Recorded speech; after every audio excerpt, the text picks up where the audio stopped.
Esdras, capítulo 3. Vamos ler os versículos 10 e 11.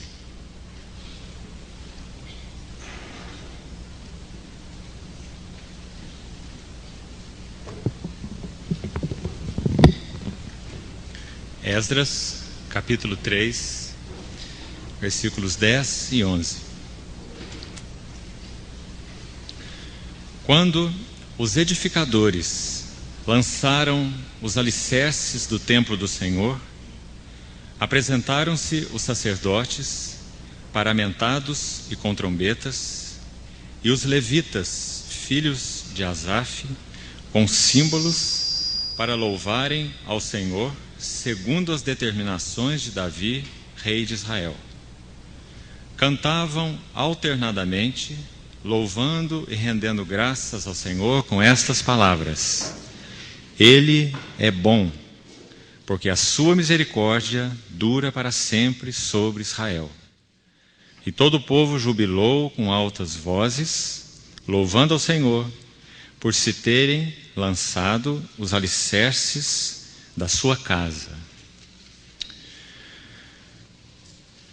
Primeira epístola de Paulo a Timóteo, capítulo 3, versículo 15. 1 Timóteo, capítulo 3, versículo 15 e 16. Para que, se eu tardar, fique ciente de como se deve proceder na casa de Deus, que é a igreja do Deus vivo, coluna e baluarte da verdade. Evidentemente, grande é o mistério da piedade. Aquele que foi manifestado na carne, foi justificado em espírito, contemplado por anjos, pregado entre os gentios, crido no mundo, recebido na glória. Ainda, mais um texto, a epístola de Paulo a Filemon,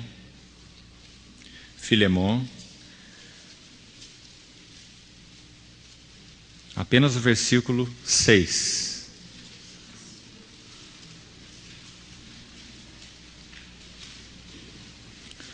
Para que a comunhão da tua fé se torne eficiente no pleno conhecimento de todo o bem que há em nós por causa de Cristo.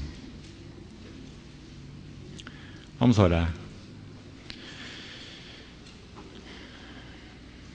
Pai, em nome de Jesus, nós achegamos juntos como igreja a Ti, pedindo que pela Tua imensa graça e fidelidade para conosco, o Senhor abra a Tua palavra aos nossos corações. Alimenta-nos da verdade. A Tua palavra é a verdade. Elevamos os nossos olhos para Ti, porque nós esperamos tudo de Ti. Cuida desse ambiente, dos nossos corações. Abre-nos para a receptividade da Tua palavra. Planta profundamente nos nossos corações. Te pedimos em nome de Jesus. Amém. Irmãos, nosso encargo é repartirmos esse ano, uma vez mais, estas verdades centrais a respeito da casa de Deus, ou esses pilares da revelação bíblica, como sendo, como dissemos o ano passado, aquele arcabouço, ou aquele esqueleto central das revelações de Deus na sua palavra, que de alguma maneira contém em si tudo que o Senhor nos falou ao revelar-se na pessoa do seu Filho, é que nós tenhamos, em primeiro lugar, uma consciência plena do que a palavra de Deus tão claramente nos expõe como sendo um depósito, como sendo, nas palavras de Judas, a epístola de Judas, versículo 3, versículo 4, aquela fé, no sentido ali objetivo, fé de uma vez por todas, que foi entregue aos santos. Interessante, aquela palavra em Judas apresenta-nos como que um grande pacote. Judas diz que nós devemos batalhar diligentemente por esta fé, que de uma vez por todas, assim como o livro de Hebreus diz que o nosso Senhor foi entregue uma vez por todas, se referindo à expiação, Ele é o grão de trigo que, caindo em terra, morreu. Da mesma maneira, essa fé que toca exatamente as verdades concernentes à pessoa e obra do Senhor Jesus, essa fé é como um pacote celestial, um depósito que, segundo Judas, de uma vez por todas, foi entregue aos santos. Veja, irmãos, a imensa responsabilidade, ao mesmo tempo privilégio da igreja, entregue aos santos. A palavra de Deus está dizendo que se nós, os santos, aqueles que tiveram o privilégio de receber esse encargo de Deus, não forem capazes de, em primeiro lugar, compreendê-lo pela revelação do Espírito, e em segundo lugar, proclamá-lo, nós nunca teremos um testemunho eficaz. Percebam novamente esse texto de 1 Timóteo, por favor, os irmãos voltem suas Bíblias, em 1 Timóteo capítulo 3, o texto que acabamos de ler.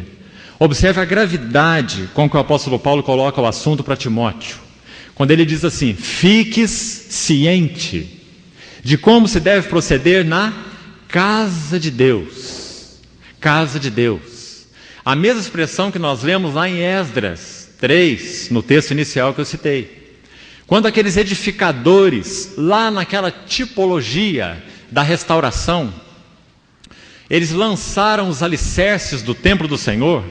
Os irmãos se lembram no texto de Esdras que houve aquela adoração, aquela alegria, os levitas cantando, entoando ao Senhor aqueles cânticos com trombetas, símbolos, por um motivo: por se terem lançado os alicerces da casa do Senhor. Os alicerces da casa do Senhor. E agora Paulo aí nesse texto, 1 Timóteo, que você abriu, ele diz: Timóteo, fique ciente de como se deve proceder na casa de Deus. Observe que lá, se você colocar Esdras e Timóteo juntos, um à luz do outro, você vai ver que o primeiro grande passo da restauração do testemunho do Senhor nos tempos do Velho Testamento, segundo Esdras, capítulo 3, confira os dois textos na sua Bíblia, você vai ver que o primeiro elemento a ser restaurado em Esdras, capítulo 3, foi o altar. E o altar, na tipologia do Velho Testamento, não fala de outra coisa senão da glória da pessoa e obra do Senhor Jesus. Porque altar sem sacrifício não é nada. E sacrifício sem altar não tem uma realidade completa. Altar e sacrifício andam juntos. Por isso Paulo disse: eu decidi nada saber entre vós, senão Jesus Cristo, pessoa, e este crucificado. O sacrifício e o altar. Então, em Esdras capítulo 3, quando o Senhor vai resgatar a glória do seu testemunho, por onde ele começa? Altar. Esdras capítulo 3, os primeiros versículos. Ali no verso 3, diz que o altar foi firmado sobre as suas bases. Observe o interesse, o foco do Espírito Santo nas bases, nos fundamentos. Da mesma maneira que no Novo Testamento este é o foco dos apóstolos, especialmente Paulo, não somente Paulo, mas especialmente Paulo. Ele chama-se a si mesmo de um cooperador, e a igreja de Deus como edifício de Deus. Paulo diz que ele era um obreiro, um cooperador para essa edificação de Deus, lavoura de Deus, edifício de Deus sois vós. Não é isso que ele diz lá em Coríntios? Da mesma maneira na carta aos Efésios. Ele diz que a igreja está sendo edificada. Olha a edificação de Deus, testemunho de Deus. Efésios 2, esse texto, versos 20 a 22, para depois você conferir. Ele diz que a igreja está sendo edificada sobre o fundamento, mais uma vez. O fundamento de quem? dos apóstolos e profetas. Agora, os apóstolos e profetas são o fundamento? Não. Os apóstolos e profetas lançam o fundamento. Cristo Jesus, a pedra angular. Então ele diz que nós estamos sendo edificados sobre o fundamento singular dos apóstolos e profetas, sendo ele mesmo, Cristo Jesus, a pedra angular.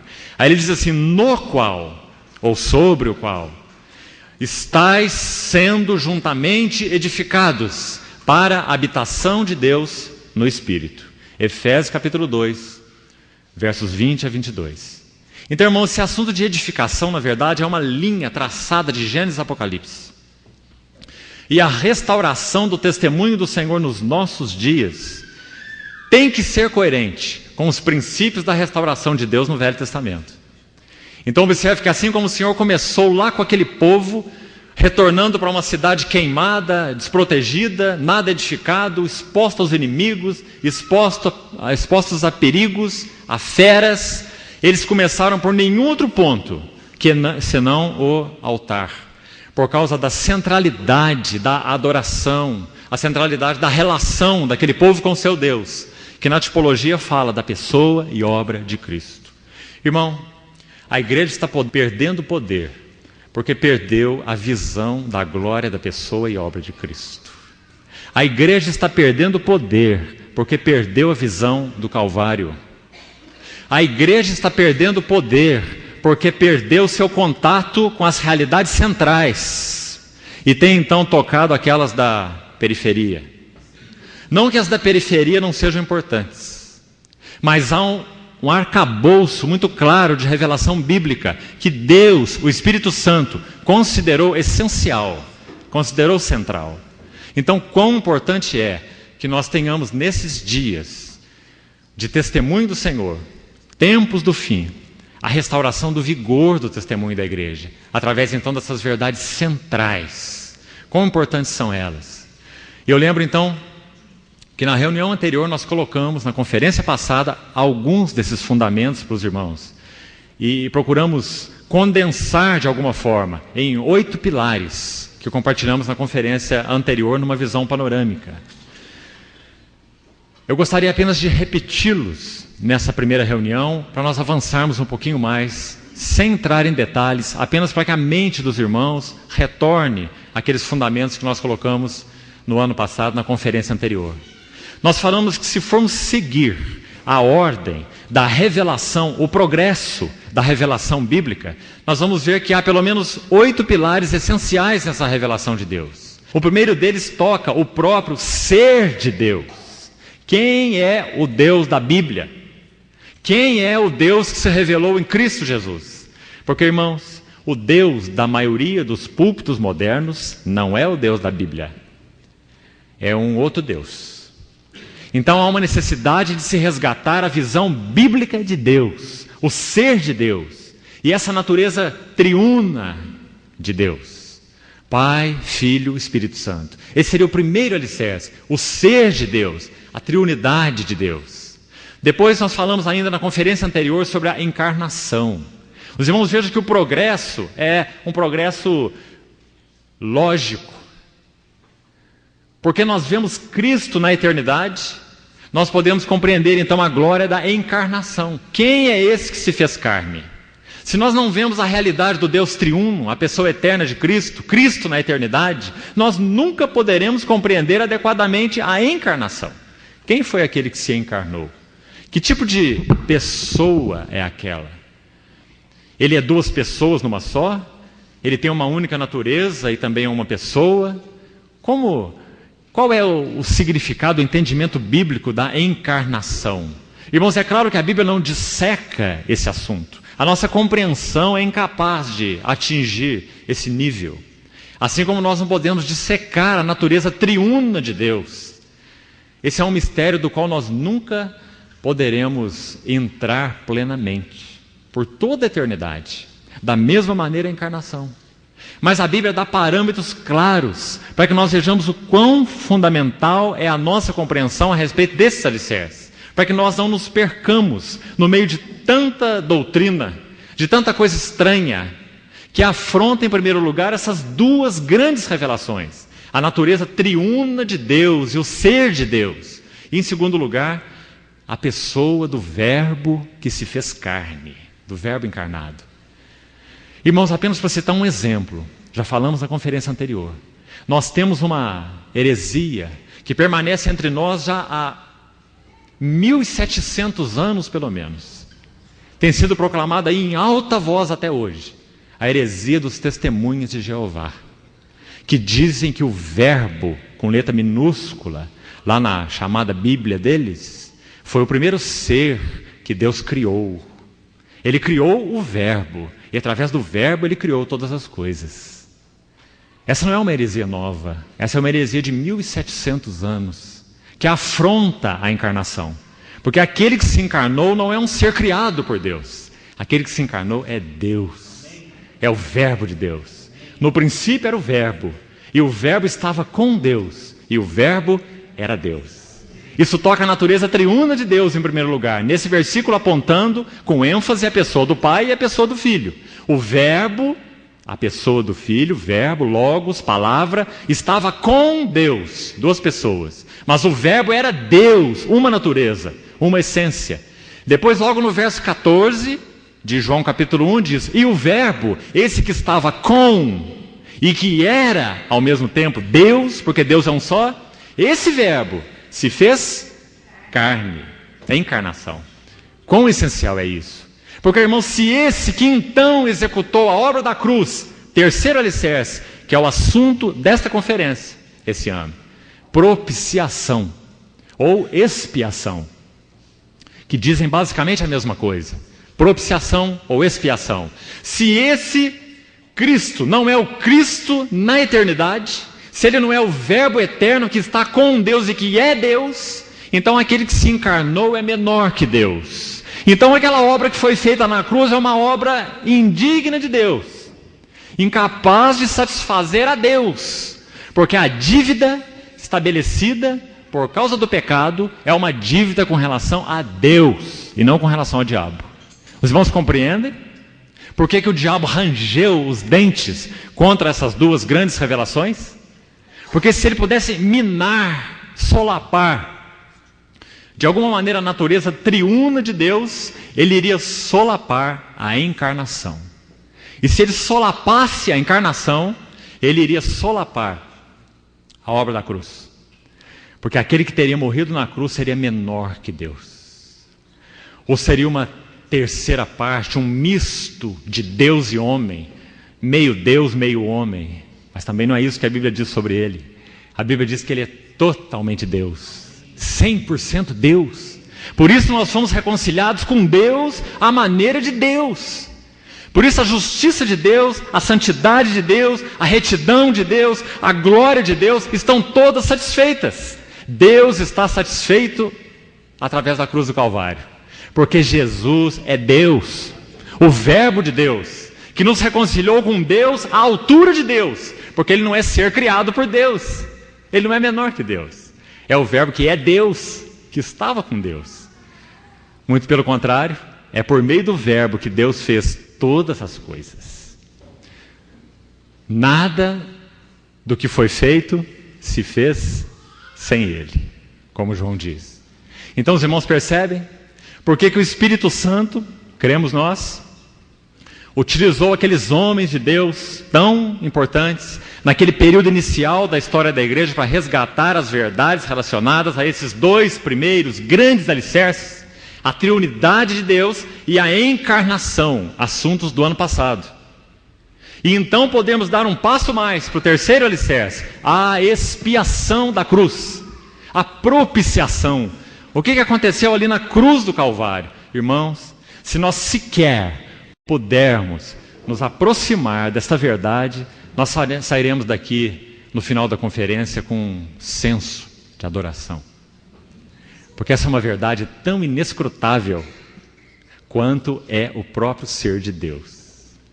Nós nunca poderemos compreender o mistério da cruz, porque o mistério da cruz toca o mistério da encarnação.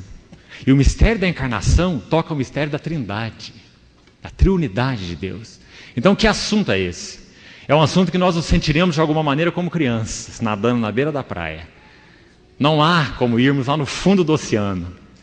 Nunca poderíamos compreender o Deus meu, por que me desamparaste? E o significado mais profundo da cruz. Mas, irmãos, com que deslumbramento nossas almas, nosso espírito precisam contemplar essas verdades. Nós só podemos ser edificados sobre estes fundamentos. Nós falamos no ano passado sobre o quarto alicerce. Ele vem logo depois do assunto da expiação, que é o nosso foco esse ano. Seria a justificação pela fé. Irmãos, que tipo de paz com Deus nós podemos ter baseado na justificação, se nós não sabemos quem realizou essa justificação por nós? Será que essa nossa justificação está à altura da justiça de Deus? Será que está? Será que essa nossa justificação pela graça, por meio da fé, está à altura da santidade de Deus? Da retidão de Deus? Se nós não compreendermos essas revelações preliminares pelo Espírito, nós não podemos ter nenhum tipo de paz com Deus. Nós vamos recorrer a uma justificação por outros meios, uma justificação pelo intelectualismo, uma justificação pelas obras, uma justificação pela cultura, seja lá pelo que for, né? Pela educação, pela religião. Nós só podemos compreender a justificação à luz desses outros alicerces. Então os irmãos compreendem? Porque eles são colocados em progresso de revelação? A Trindade, o ser de Deus, o ser triuno de Deus, a encarnação do Verbo de Deus. Depois o terceiro passo, a propiciação, a expiação, que é assunto tremendo. Depois a justificação pela graça por meio da fé. Depois a ressurreição de Cristo, que está diretamente ligada à justificação. Porque se Cristo não ressuscitou, é vã a nossa fé, é vã a nossa pregação. Então a ressurreição de Cristo é um tremendo alicerce. A ressurreição de Cristo era a base do chamado querigma, ou pregação, proclamação apostólica. Pregação de Pedro, pregação de Paulo, tinham como fundamento a ressurreição. Se Cristo não ressuscitou, é vã a nossa pregação, e é vã a nossa fé, e ainda vamos permanecer nos nossos pecados, porque Deus não ressuscitou a Cristo. Mas se Deus ressuscitou a Cristo, então Ele é primícia dos que dormem. 1 Coríntios capítulo 15, e nós temos aquela absoluta segurança de que nós estaremos plena e eternamente face a face com Ele, porque Ele ressuscitou. Então a ressurreição de Cristo seria esse quinto alicerce. Depois, irmãos, exatamente por causa da ressurreição de Cristo, ascensão, entronização, tudo isso está incluído nesse alicerce. Ele não apenas ressuscitou, mas ele foi ascenso, não apenas ascenso, ele foi entronizado, e a partir do seu trono, o que ele fez? Ele derramou no Pentecostes o Espírito Santo. Então esse é outro fundamento da revelação de Deus. A pessoa e obra do Espírito Santo. A santificação, o batismo dos crentes para dentro de um só corpo, o ministério do Espírito, os dons do Espírito, a vida no Espírito. Então esse seria o sexto alicerce. Depois nós falamos como sétimo a questão da natureza da igreja. Por que a igreja é uma realidade? Por causa da ressurreição de Cristo, por causa do derramamento do Espírito. Então há a igreja. Nós fomos batizados em um Espírito para dentro de um corpo. Então agora entra a verdade da igreja. E por último, então, a segunda vinda do Senhor. Nós não poderíamos parar nem com a igreja.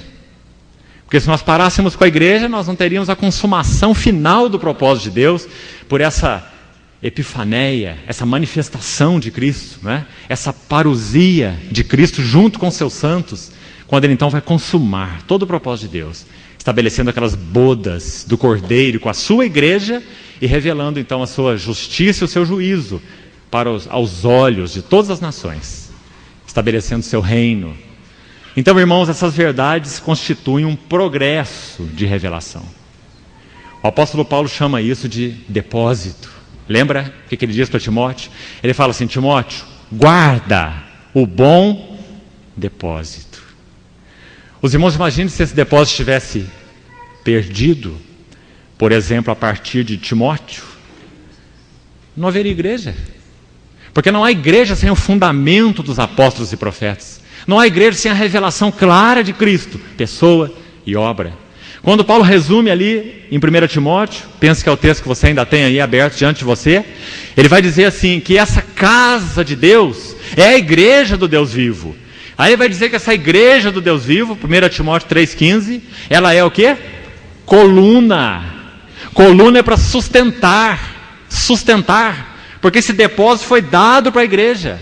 Então ela é coluna, mas não apenas coluna, ela é baluarte. Um baluarte fala especialmente de proclamação. Baluarte é aquela parte mais elevada dos muros de proteção das cidades antigas. E aquele baluarte fala de uma proclamação, um testemunho. A igreja sustenta coluna e a igreja proclama. Se a igreja não fizer isso, ninguém o fará. Nem mesmo um anjo enviado do céu, como Paulo diz. Porque o Senhor, na sua infinita bondade, graça, suficiência, Ele confiou esse testemunho à igreja. Que maravilha, irmãos, podermos ser alvo, né, desse depósito de Deus. Então, por isso nós procuramos colocar esses alicerces como uma trilha. E colocamos isso com reverência. Nós não queremos colocar Deus num pacote. Nós não queremos limitar as verdades de Deus. Mas nós temos entendido que há um arcabouço, há um esqueleto central da revelação bíblica, essencial, que nós não podemos perder de vista, para que nós possamos colher, então, os verdadeiros benefícios dessa nossa fé. Porque a nossa fé, irmãos, é histórica. Não há nenhuma outra doutrina na face dessa terra, nunca houve, que tenha uma verdadeira base histórica. A entrada na história do próprio Deus, o Verbo se fez carne, participando de carne e sangue, como diz o livro de Hebreus, realizando aquela obra no Calvário, exatamente por ser quem Ele é, uma obra de valor eterno, uma obra que tem raiz histórica, mas que tem uma realidade, um valor eterno, exatamente por causa daquele que lá morreu, o próprio Criador, o próprio Senhor. Então, irmão, quão importante nós compreendermos esses assuntos, para que nós possamos, então, entrar nessa realidade espiritual, desfrutando de paz, de clareza de testemunho, segurança. Lembra que Paulo em Romanos 8, será que nós achamos que esses assuntos são acadêmicos? Esses assuntos são para seminários teológicos? De maneira nenhuma. Quando Paulo fala deles em Romanos 8, abra sua Bíblia, por favor, irmão, para você ver. Romanos 8, observe a partir do verso 31. Veja o que Paulo diz ali. Ele termina a sua sessão doutrinária em Romanos 8, basicamente nesse capítulo. O que ele acrescenta depois são como que adendos ao que ele já falou. Até o capítulo 8 de Romanos, Paulo praticamente encerra o encargo doutrinário a respeito dessas verdades centrais da fé, dessa maravilhosa epístola aos Romanos. Então, Romanos 8 seria esse último capítulo, o encerramento de Paulo dessas grandes verdades. Você se lembra de Romanos? Ele começa pela condenação do homem, ele começa, na verdade, com a ira de Deus. A ira de Deus se revela do céu. 10 vezes a expressão ira de Deus é colocada em Romanos. 10 vezes. Então ele vai mostrar que todos estão debaixo do juízo e da ira santa de Deus. Então depois ele vai falar sobre não há um justo, nem sequer um. Depois ele vai falar sobre o único caminho de justificação. Romanos capítulo 3, Romanos capítulo 4, início do 5. Depois ele vai falar sobre a nossa morte junto com Cristo, a libertação do pecado, a libertação do velho homem, a libertação da lei. No capítulo 8 ele vai falar da vida no Espírito, grandes verdades. E depois ele vai terminar, onde você abriu, Romanos 8, 31.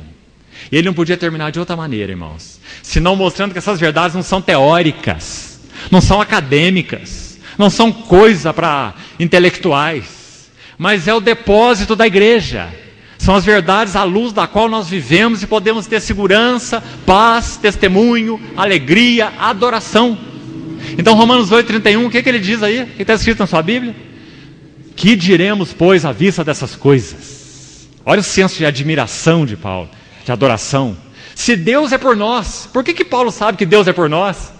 Porque ele vai mostrar que a ira de Deus, lá em Romanos 1,18, ela se revelou do céu contra toda impiedade e perversão dos homens, que detêm a verdade pela injustiça, mas que Deus proveu um caminho de justificação, de acerto dessa relação com Ele. Então nós fomos adotados como filhos, e Ele vai entrar em todas as verdades. Então Ele diz assim: que diremos, pois, à vista dessas coisas? Olha que versículo maravilhoso.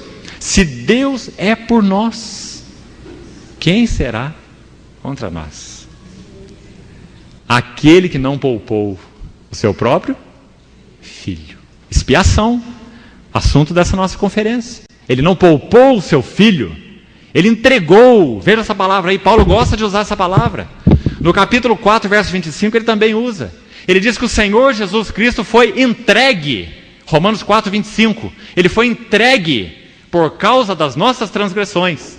E aí em Romanos ele repete: Ele não poupou o seu próprio filho, antes por todos nós o entregou. Está falando da propiciação, da expiação do nosso assunto para esse encontro.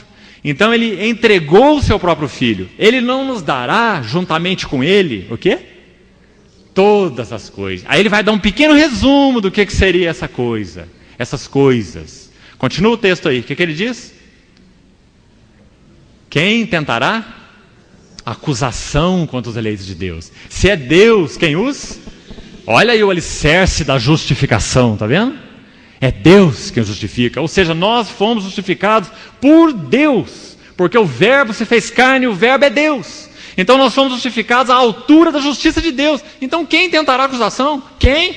O diabo, os anjos, os homens? É Deus quem nos justifica. Irmãos, dá para ter segurança ou paz em outro lugar, em outro fundamento? Nas nossas obras, na nossa piedade, porque nós lemos a Bíblia, vamos na reunião, fazemos oferta? Hein? É Deus quem os justifica. E ponto final. Ele está num senso de deslumbramento. Os irmãos estão percebendo o espírito de Romanos 8, 31 em diante? Aí ele diz: quem os condenará? Quem os condenará? É Cristo Jesus quem morreu. De novo, expiação, propiciação. Cristo Jesus morreu. Quem os condenará? O Senhor Jesus levou sobre si os pecados de todos nós. Aquele que não conheceu o pecado, Ele o fez pecado por nós, para que nele nós fôssemos feitos justiça de Deus. 2 Coríntios capítulo 5. Então ele diz: quem os condenará? É Cristo Jesus quem morreu. Aí ele vai em outro alicerce. Ou antes, quem? Ressuscitou. Está vendo? Justificação, expiação, ressurreição, tudo no mesmo texto. Porque são fundamentos, irmãos. É Ele antes quem ressuscitou. Então ele não parou na ressurreição. Ele diz: o qual está à destra de Deus. Ele falou da ascensão, falou da entronização. E de lá Ele intercede por nós. Quem nos separará do amor de Cristo? Ele faz 3 perguntas. Quem tentará acusação? Quem os condenará? Quem nos separará do amor de Cristo? Tribulação, angústia, fome, nudez, perigo. A teologia da prosperidade diz que essas coisas não são de Deus. Que Ele foi entregue na cruz do Calvário para nós desfrutarmos o máximo de bem-estar, o máximo de prosperidade material que pudermos, né? Mas a Bíblia diz que não. A Bíblia diz que a tribulação, a fome, a angústia, quando nós tivermos que passar por essa situação toda, nada poderá nos separar do amor de Cristo. Nem anjos, nem demônios, nem altura, nem profundidade, nem qualquer criatura poderá nos separar do amor de Deus que está em Cristo Jesus, o nosso Senhor. E assim ele termina. Que maravilha, irmãos. São fundamentos. Não são rudimentos. São fundamentos. Você nunca vai passar por um fundamento e poder deixá-lo de lado. O nosso crescimento é como um crescimento helicoidal. Nós iremos passar por esses fundamentos toda a nossa vida. E se os irmãos querem saber, toda a eternidade. Nós iremos estar passando pelo valor, pela glória desses fundamentos todos. Em um entendimento, em uma compreensão e em uma realidade espiritual cada vez maior. Esse é o desejo de Deus. Você nunca vai olhar para isso e dizer assim: ah, esse é o beabá. Agora eu já sei o beabá. Agora eu quero as verdades mais profundas de Deus. Como nós somos místicos, né? Vamos procurar agora as verdades mais profundas. Porque esse é o beabá. Sabe quais são as verdades mais profundas? São estas. O Deus triuno, a encarnação do Verbo, a propiciação, aquele que foi entregue, a justificação pela fé, a ressurreição do Senhor, a sua ascensão, entronização, intercessão, aquele que vive para interceder por nós, que é o tema de todo o livro de Hebreus. Vive para interceder por nós. Depois o tema da igreja, o tema da segunda vinda. Isso não é beabá. Esse é o fundamento, através do qual, pelo Espírito, nós vamos crescendo de um nível, outro nível, de glória em glória, contemplando a glória do Senhor, de glória em glória, sendo transformados na sua própria imagem. Não é teoria, não é verdade acadêmica, é a palavra de Deus, capaz de formar Cristo em nós, nos transformar na sua própria imagem. Então, irmãos, quando Paulo, continuando lá em Timóteo, quando Paulo diz que essa casa de Deus, igreja do Deus vivo, é coluna e baluarte da verdade, ele resume no versículo 16 quais seriam essas verdades essenciais. E observe que ele começa, 1 Timóteo 3,16, dizendo assim: aquele que foi manifestado. Será que a palavra aí é criado? Hein? Como diziam lá os arianos de 1700 anos atrás, e como dizem hoje os de Jeová, aquele que foi criado? Não, aquele que foi manifestado, porque ele é eterno. Ele foi manifestado, o Cristo na eternidade foi manifestado na carne. E quando então ele realizou sua obra na cruz e Deus o ressuscitou dentre os mortos, ele foi justificado em espírito. Quando que Cristo foi justificado em espírito? Quando Deus o Pai o ressuscitou dentre os mortos. A ressurreição de Cristo é a justificação de Cristo. Porque Deus o Pai considerou a obra de Cristo plenamente suficiente, à altura da justiça de Deus. Então ele justificou a Cristo através da ressurreição. Os irmãos compreendem? A ressurreição de Cristo é prova de que o sacrifício dele foi aceito. E de que aquela obra foi uma obra realizada adequadamente, à altura de Deus. Porque se ele tivesse qualquer pecado, ele seria retido pela morte. Porque o salário do pecado é a morte tem autoridade sobre tudo aquilo que o pecado toca. Se o pecado tivesse tocado a vida interna do Senhor Jesus, de alguma maneira ele deixasse de ser o cordeiro, ele fosse contaminado pelo pecado, ele não seria ressuscitado. Porque o salário do pecado é a morte, ele seria retido pela morte. Por que a morte não pôde retê-lo?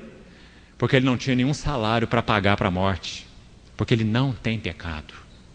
Então, quando ele tomou na cruz o pecado, ele tomou o nosso pecado. Aquele que não conheceu o pecado, Deus o fez pecado por nós. Mas na cruz ele não se tornou pessoalmente pecaminoso. Nunca. Nem na cruz. Mas o nosso pecado foi colocado sobre ele, julgado na pessoa dele. Mas não se encarnando nele. O pecado não se apropriou de Cristo. O pecado não contaminou a Cristo. O pecado foi julgado sobre ele. Para que nele nós fôssemos feitos justiça de Deus.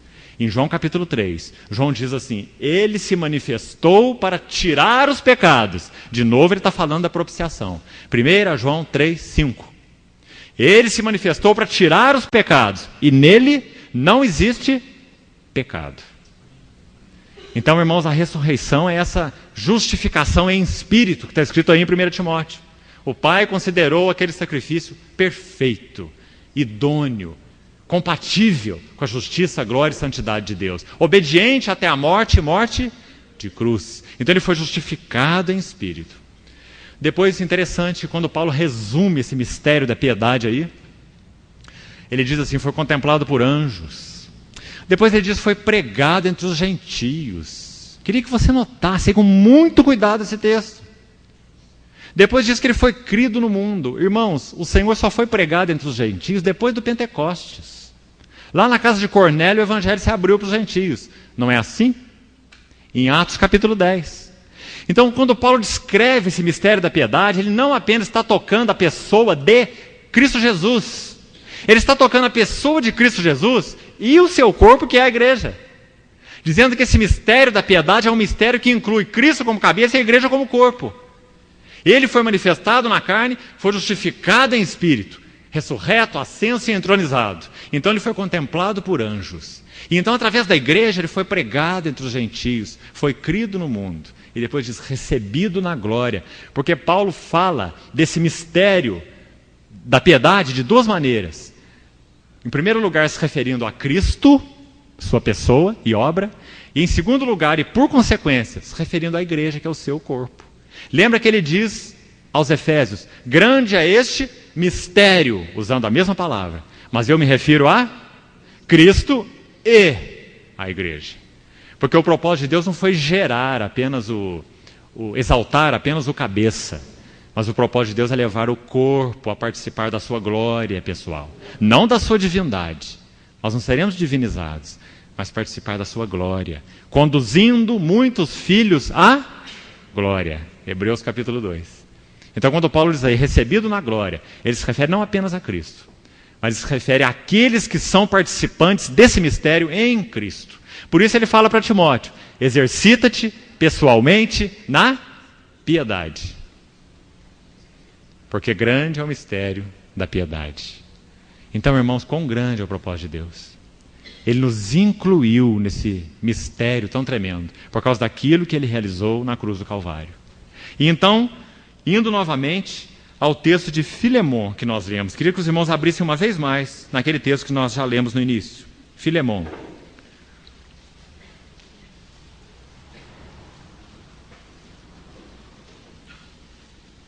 Observe que no versículo 6, Paulo diz assim: para que a comunhão da tua fé, observe, a comunhão da tua fé, se torne eficiente. Se Paulo está dizendo isso, é possível que um certo tipo de comunhão seja ineficiente. Porque Paulo diz que ora por Filemon para que a comunhão dessa fé seja eficiente. Nós vamos ver qual que é a diferença. O que seria uma comunhão eficiente e o que seria uma comunhão ineficiente? Sabe o que é uma comunhão ineficiente? É uma comunhão que não toca essas verdades concernentes à pessoa e obra de Cristo. Porque Paulo está dizendo que a comunhão da fé de Filemon se tornaria eficiente como? Dentro do, em o. Pleno conhecimento, palavra que Paulo gosta também, epignosis. Ele fala desse desejo do Espírito Santo de nos levar à plena revelação, né? Do mistério de Deus em Cristo Jesus. Então ele fala que o pleno conhecimento do quê? De todo bem que há em nós. Observe cada palavra. Ele está dizendo que tudo que o Senhor realizou naquela cruz, todo esse bem de Deus está em nós, porque o Espírito Santo habita em nós.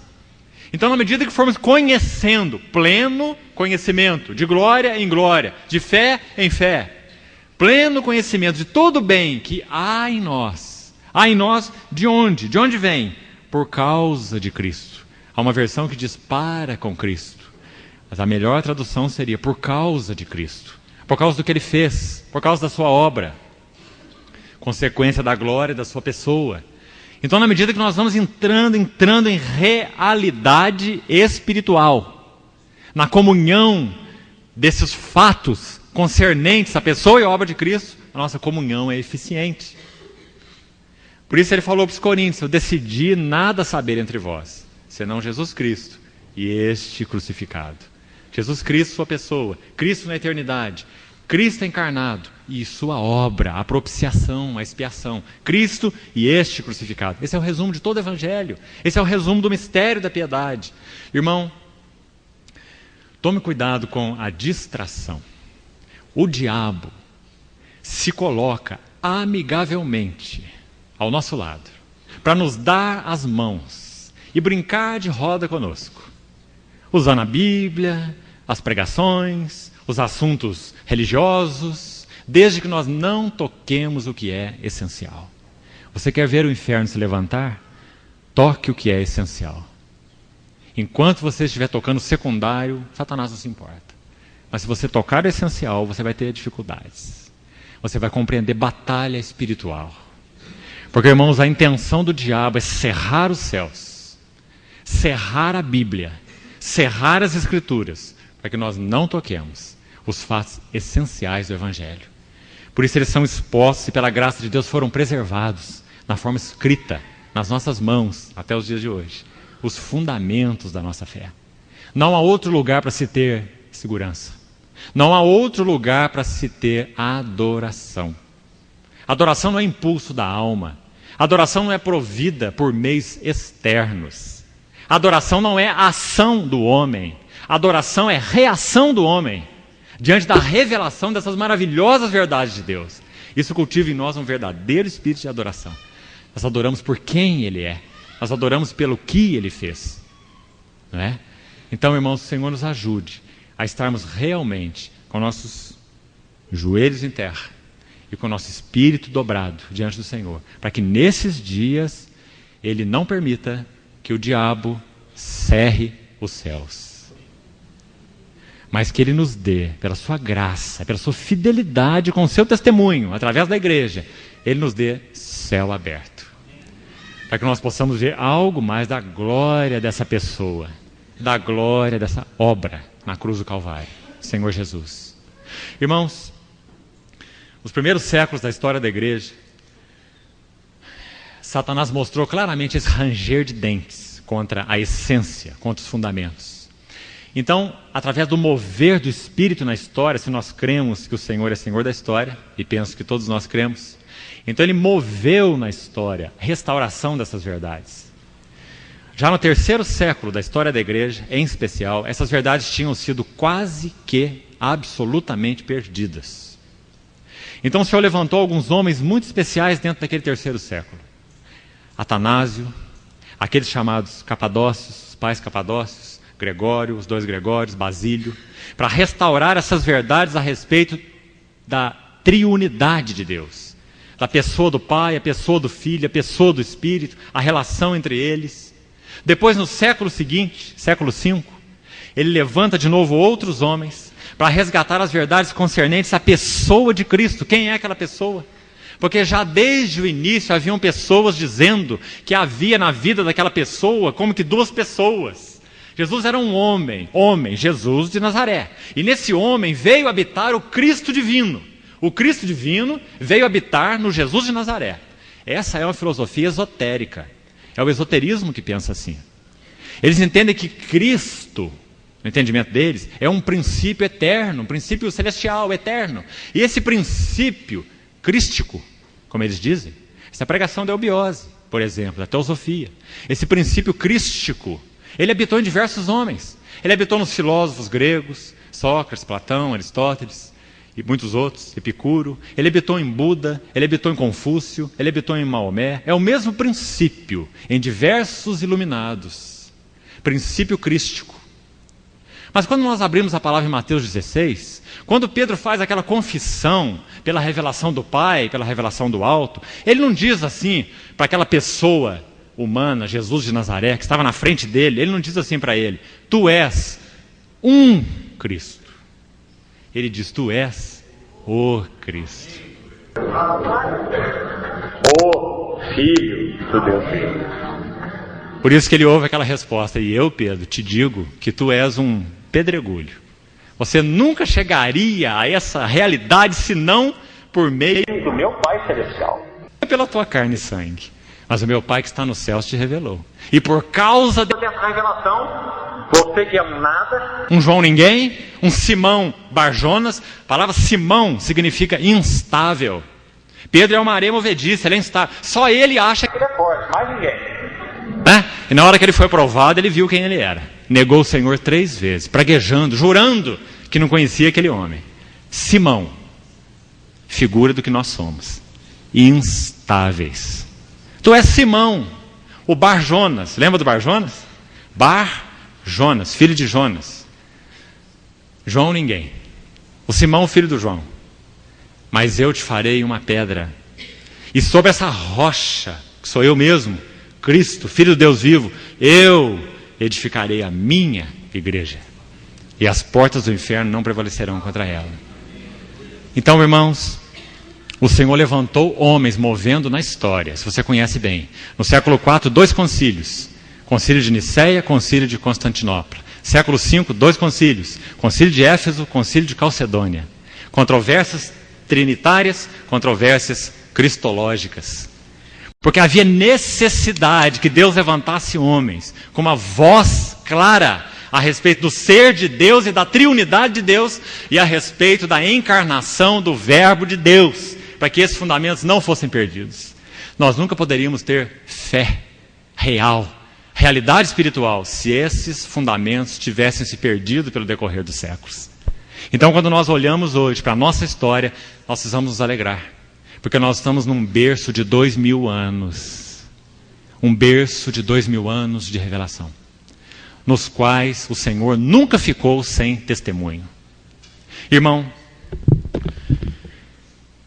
eu estou usando esse período de hoje, esse primeiro período, apenas para fazer essa introdução, para depois entrarmos, a partir de amanhã, no assunto da expiação. Então, eu queria que, como introdução, na reunião de hoje, você caminhasse comigo um pouquinho pela história. E você vai observar que esse ranger de dentes do diabo, ele nunca parou. Mas que o testemunho do Espírito, pela fidelidade de Deus, o seu testemunho na terra, também nunca foi fechado. Deus sempre teve um testemunho na terra. Irmãos, em pleno século XIII, para que os irmãos tenham um contexto histórico desse assunto tão importante, houve um teólogo chamado Tomás de Aquino, que talvez sem querer, ele tenha sido o maior responsável por lançar os fundamentos daquilo que se chama racionalismo, no qual os homens foram mergulhados por tantos séculos e do qual nós temos consequências até os nossos dias. Nós vamos procurar explicar um pouquinho disso, que eu considero importante. Tomás de Aquino, um teólogo da época, chamado cristão, ele tinha uma visão incompleta da queda. Havia naquele período, século 13, 14, 15, um período chamado escolasticismo, porque naquela época, se você estudou um pouquinho da história, você sabe que ali começaram a surgir as primeiras universidades. Você se lembra de história? Universidade de Paris, de Coimbra, de Nápoles, todas são dessa época, Notre Dame. As primeiras universidades começaram a surgir nos séculos 14 e 15. Esse período escolástico. Então, Tomás de Aquino foi um teólogo que entendia a queda de uma maneira não bíblica, incompleta. Ele entendia que, na queda, a vontade do homem tinha sido afetada. O homem se tornou depravado na queda. Mas o intelecto do homem não havia sido afetado. Então, especialmente através desse homem, do século XIII, Tomás de Aquino, a revelação seria então substituída pela razão. Se o intelecto não foi entenebrecido, como Paulo afirma, por exemplo, claramente em Efésios 4, entenebrecidos de entendimento. Entenebrecidos de entendimento. O homem caiu totalmente em espírito, em alma e em corpo, em todos os seus elementos constituintes. Mas ele entendia que o homem não caiu com relação ao seu intelecto. Então ele abriu portas para que a filosofia substituísse a revelação. E a partir de Tomás de Aquino, especialmente, nós começamos a ver um misto de filosofia e Bíblia. De filosofia e Bíblia. E isso permanece entre nós até hoje. Vamos seguir um pouquinho o curso da história. Dessa época, havia 3 correntes principais desse escolasticismo. O indivíduo chamado João Duns Scotus, o outro se chamava Guilherme de Ockham e Tomás de Aquino. Então havia essas 3 grandes correntes aí, racionalistas. Esse tomismo, esse occamismo e esse escotismo. E não confunda com o movimento dos escoteiros. Viu? Escotismo, derivado de João Duns Scotus. Então, quando o Senhor levanta... Mas veja, irmão, nessa fase negra, o Senhor tinha o seu testemunho? Esse é o período em que viveu Bernard de Clairvaux. Esse é o período em que viveu João da Cruz, Teresa de Ávila, Catarina de Siena. O Senhor nunca ficou sem testemunho. Depois, no início do século XVI, a Reforma. A Reforma aconteceu no meio do período chamado Renascença. Não é? Séculos XIV, XV, comecinho do século XVI, renascentismo. Irmãos, havia uma figura nesse período, é conhecido na história também como filósofo, né? Esse Erasmo de Roterdã. Esse homem que, baseado nesse racionalismo, ele também pregava esse império da razão, nessa abordagem chamada teológica. E os irmãos se lembram que ele escreveu aquele livro, falando sobre a autonomia humana. Lembra? Sobre o livre-arbítrio, autonomia humana. Erasmo de Roterdã. Então o Senhor levanta Martinho Lutero, que depois de alguns anos escreve aquela resposta, um livro de resposta para esse homem. E o título que Martinho Lutero deu nesse livro foi Livre-arbítrio, : um escravo. Livre-arbítrio, um escravo. Não há nenhum livre-arbítrio. Nosso livre-arbítrio foi completamente comprometido. Nós só temos livre-arbítrio para pecar, e só para pecar. Se nós não formos alvo da revelação de Deus, da ação do Espírito, da ação da palavra, nós só temos liberdade para pecar, para nada mais. É só o que nós sabemos fazer. Então o Senhor usou Martinho Lutero como aquela voz tão poderosa durante a Reforma, para mostrar que o homem nasceu escravo e que ele só pode ser liberto por meio da palavra revelada de Deus. Então a justificação é pela graça, só pela graça, por meio da fé. O Senhor levanta essa voz, irmão. Você precisa colocar junto. Você não pode estudar a Reforma sem ver o contexto histórico. A Reforma aconteceu durante a Renascença. Esse movimento chamado Renascença. Quando então essa ênfase na razão, no brilhantismo da autonomia humana estava ali a todo vapor. O Senhor levanta esses homens. Martinho Lutero, dentre outros, para falar sobre a justificação pela graça. E depois o que acontece por causa desse racionalismo? Esse entendimento de que o homem era autônomo, a substituição da revelação pela razão. Se o nosso intelecto não foi caído, então nós podemos alcançar as verdades finais, ou os absolutos, como eles diziam, por meio da razão. Nós podemos compreender a verdade no singular, a verdade total, usando a nossa razão, segundo eles. Então, irmãos, quando nós chegamos no século XVIII, você vai ver ali aquele francês chamado Jean-Jacques Rousseau, considerado o pai do existencialismo, não é? Que pregava acima de tudo a liberdade humana. Um dos grandes estímulos para a Revolução Francesa, não é? Jean-Jacques Rousseau. Quem foi contemporâneo de Jean-Jacques Rousseau? George Whitefield, John Wesley. Deus nunca fica sem testemunho. Se essa pessoa havia sido levantada com toda essa filosofia da liberdade, da autonomia humana, em pleno século XVIII, Deus levanta John Wesley, Charles Wesley, Jonathan Edwards, George Whitefield, Daniel Howland, dentre tantos outros, aquele chamado despertamento evangélico do século XVIII. Eles também foram contemporâneos. Esse existencialista e esses homens de Deus, ao mesmo tempo. Irmãos, que hora que nós estamos vivendo hoje? Nós estamos vivendo a sequela dessa doença toda, na chamada teologia liberal. Especialmente a partir do século XIX, um século a mais, depois dessas pessoas que eu citei. Século XIX. Alguns homens se levantaram dizendo que a Bíblia não é a palavra de Deus, mas a Bíblia contém a palavra de Deus. Então nós devemos decidir, pelo nosso juízo, pela nossa razão, quais textos são palavra de Deus e quais textos são acréscimos de homens. Então nós vamos julgar a Bíblia, ao invés da Bíblia nos julgar. E quando isso acontece, nós estamos em trevas absolutas. E é isso que tem acontecido nos nossos dias. Nós somos geração fruto desse movimento, falando de modo geral. Por isso o Senhor tem, como sempre teve, esse encargo, esse desejo de que se levante na nossa geração um testemunho claro de que a Bíblia é a palavra de Deus. E que a igreja é coluna e baluarte da verdade. Que a igreja não negocia aquilo que é essencial. Que a igreja não negocia esses fundamentos, mas que isso é essencial, porque toca a glória da pessoa e obra do nosso Senhor. Então, irmãos, nós vivemos a doença, a sequela nesses dias. Quantos homens, e alguns deles os irmãos devem conhecer. Interessante que há um, muito interessante o nome dele, Frederico, no alemão Friedrich, né? A pronúncia é mais ou menos isso. Friedrich Schleiermacher. Sabe o que significa em alemão o nome desse indivíduo? Fabricante de véus. Schleiermacher, fabricante de véus. Friedrich Schleiermacher. Tudo que ele fez na vida dele foi fabricar véus, porque ele era um liberal, como seu próprio nome diz. E ele fabricou tanto véu que a palavra de Deus foi perdida no meio da teologia racionalista, liberal, iluminista. E muitos outros, especialmente ali na Alemanha e região.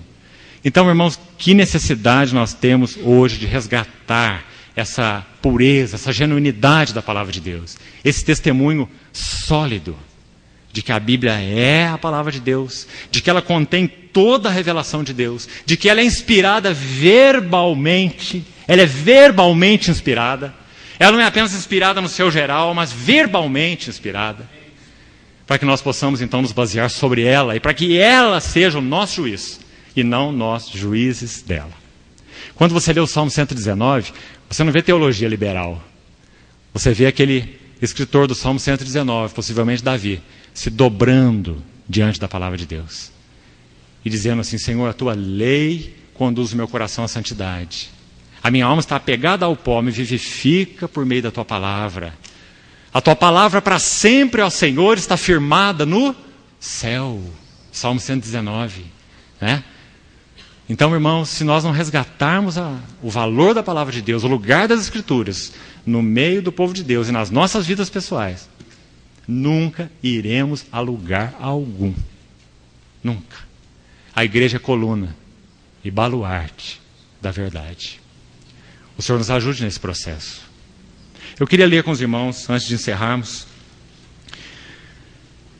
1 ou 2 textos, para fazer 10 ou 15 minutos finais, um preâmbulo sobre o que vamos compartilhar amanhã. Evangelho de João. Evangelho de João, capítulo 1. Apenas ainda como introdução, uma visão geral. Queria que os irmãos olhassem, em primeiro lugar, nesse capítulo, e se for possível, com relação ao nosso tempo, nós vamos em mais um texto de Hebreus. Se não, amanhã nós vamos a esse texto. Evangelho de João, no primeiro capítulo, ele descreve de maneira maravilhosa esse progresso da revelação, como nós falamos no início. Veja bem, João capítulo 1, verso 1 diz: no princípio era o verbo, com V maiúsculo, a palavra, ou o logos. Eu não vou repetir aqui o que já compartilhei o ano passado, sobre a importância dessa palavra logos. Por que João usou essa palavra logos? De onde veio essa palavra logos? Qual o significado bíblico dessa palavra logos? Porque os filósofos também usavam a palavra logos, mas a Bíblia usa em um sentido especial, não filosófico, mas bíblico. Então, no princípio era o logos, o verbo, e o verbo estava com Deus. O verbo, logos, estava com Deus. Logos, eimi, pros, com, pros, teos. Irmão, essa palavra pros, com, tão maravilhosa, ela significa uma ação contínua, como que nos revelando que o verbo, esse Filho eterno, essa palavra eterna, ele estava não apenas próximo. Essa palavra grega, pros, foi traduzida como com aí na sua Bíblia, pros no grego, ela é a origem da nossa palavra próximo. Estar prós é estar próximo. Mas se você estiver numa fila de banco, você pode dizer que você está próximo ao indivíduo da frente e ao indivíduo de trás. Mas você pode não conhecer nada sobre o indivíduo da frente, nem sobre o indivíduo de trás. Então, a palavra prós, no uso do grego clássico, só quer dizer próximo. Mas a palavra prós, no uso bíblico, quer dizer muito mais. Essa palavra prós, no uso bíblico, no contexto bíblico, é maravilhosa. Significa que o verbo, ele está como que gravitando em torno de. Primeiro sentido dessa palavra. Gravitando em torno de. Irmão, sabe o que o Filho Eterno faz com relação ao Pai Eterno desde toda a eternidade? Contempla a face do Pai. Porque ele está prós teós. O Pai é para o Filho é para o Pai. Prós. Ele gravita em torno de. E também significa contemplando continuamente a face de. Então implica em intimidade. É uma palavra relacional nas Escrituras. Não é como na fila do banco, mas é uma palavra relacional. Próximo. Que maravilha, né? Isso fala também para a igreja. Nós estamos aí apenas sentados um na frente do outro. Ó, né? Você está vendo aí a nuca do teu irmão. Não é isso? Mas a realidade espiritual da igreja é muito maior do que essa. Por causa da igreja ter sido estabelecida, por causa da obra do verbo na cruz do Calvário, então esse prós se tornou uma realidade para nós. Nós também podemos contemplar a face do Pai na pessoa do Filho. E também podemos viver essa realidade da comunhão que existe no Deus triuno. Lembra que Jesus orou sobre isso? Lembra? João 17, 21. Ele fala assim: e como és tu, ó Pai, em mim, e eu em ti, também sejam eles em nós. Olha que maravilha. Para que o mundo creia que tu me enviaste. Esse é prós, segundo o uso aqui. Estar gravitando em torno de, contemplando a face. Nada vai nos impedir de contemplar a face do Pai, só o pecado. Se nós andamos em relacionamento com Deus correto, julgando o pecado, confessando o pecado, se andamos em integridade com Deus, nada vai impedir que nós vejamos a face do Pai em Cristo Jesus. Porque o Senhor Jesus, esse que é prós com Deus, trouxe para nós essa realidade. Assim como és tu, ó Pai, em mim e eu em ti, sejam eles em nós. Sabe qual é o resultado disso? Para que o mundo creia que tu me... Se a igreja não viver a realidade do prós, teós, o mundo nunca vai crer. O mundo não precisa de oratória, o mundo não precisa de pessoas que impressionem de uma maneira, de outra maneira, nem de religião. O mundo precisa de pessoas que reflitam um testemunho de que vivem num ambiente celestial. De que vivem no círculo da triunidade. Pai, a minha vontade, João 17, 24 agora. Pai, a minha vontade, a vontade santa do Filho, é que onde eu estou, estejam comigo os que me deste. Para quê? Para que vejam a minha glória. Glória que me conferiste porque me amaste antes da fundação do mundo. De novo é o prós. Está vendo, irmão? Quando que o Senhor Jesus trouxe para nós esse prós? Na cruz do Calvário. Porque o verbo se fez carne, agora então o verso 14, e esse verbo que está prós teós, que é o próprio Deus, ele se fez carne, que maravilha. O eterno entra dentro da limitação humana. O eterno entra no temporal. O eterno se torna histórico. E o verbo se fez carne e habitou entre nós. Que expressão se fez carne? Ele não tinha aparência de carne, como dizia a heresia docetista, como lá um fantasma, né? Se enfiasse a mão nele assim, ia varar do outro lado. Não, ele se fez carne, espírito humano, alma humana, mente humana, sentimentos humanos, corpo humano.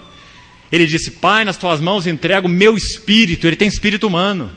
Ele diz, minha alma está angustiada até a morte. Ele tem alma, ele tem mente, ele tem emoções, ele tem vontade. Ele diz assim, sacrifício e oferta não quiseste, antes um corpo me preparaste. Esse é o nosso Salvador, plenamente humano e plenamente divino. E o verbo se fez carne e habitou entre nós. Agora, irmão, no progresso da revelação, olha o versículo 29. E nós vamos terminar por aqui hoje. Versículo 29 diz assim, no dia seguinte viu João a Jesus que vinha para ele e disse, eis o Cordeiro de Deus. Dê um passo antes, no versículo 17. Se o verso primeiro fala do verbo na eternidade, verso primeiro, verbo na eternidade. Verso 14, verbo encarnado. Não está claro aí o progresso? Verbo encarnado. Versículo 17, qual o nome desse verbo encarnado? A lei foi dada por Moisés, mas a graça e a verdade vieram, não foram dadas. Ser dado é algo impessoal. Eu posso dar alguma coisa para você, mas eu estou na minha casa, você está na sua. Não é? Eu envio alguma coisa para você, eu dou alguma coisa para você. Mas se eu vou à sua casa, eu tenho que ir. Não é? Então a lei foi dada por Moisés, mas a graça e a verdade vieram por meio de Jesus Cristo.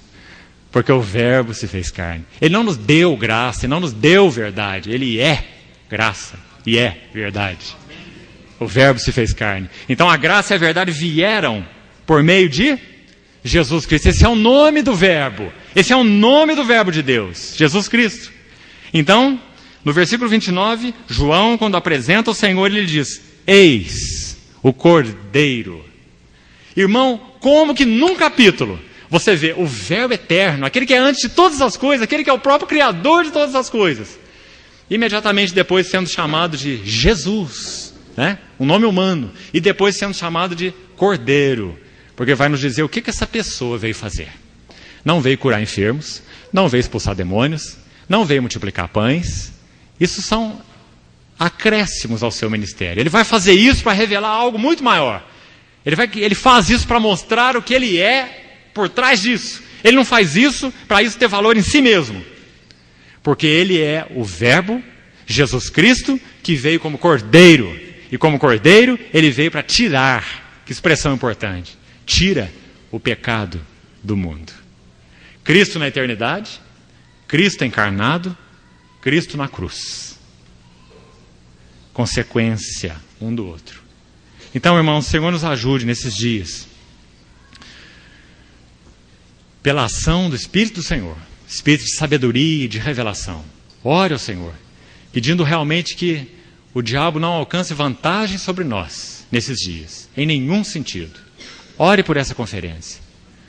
Ore pelo espírito, pela alma, pelo corpo dos irmãos, para que nós possamos estar plenamente abertos, para que o Senhor nos inunde de graça e realidade por meio dele, nos abra os céus, para que nós sejamos o Verbo encarnado, e especialmente durante esse período, o Verbo da cruz, o Cordeiro de Deus. Amém. Vamos orar. Pai, nosso pedido ao Senhor, de todo o nosso coração, é que sejamos realmente alvo da revelação do Senhor nesses dias. Ganha o nosso coração, Senhor. Nós não queremos alimento intelectual, nós queremos alimento espiritual. Nós queremos crescer em realidade espiritual. Muito obrigado, porque o Senhor não cerrou a Tua palavra, mas o Senhor abriu a Tua palavra na pessoa do Teu Filho. E te pedimos que o Teu Espírito use a Tua palavra escrita durante esses dias e abra para nós as glórias da pessoa e obra do Teu amado Filho, o Senhor Jesus. Nós te pedimos, Pai, em nome do Senhor Jesus, e confiamos de que o Senhor assim o fará. Amém. Amém.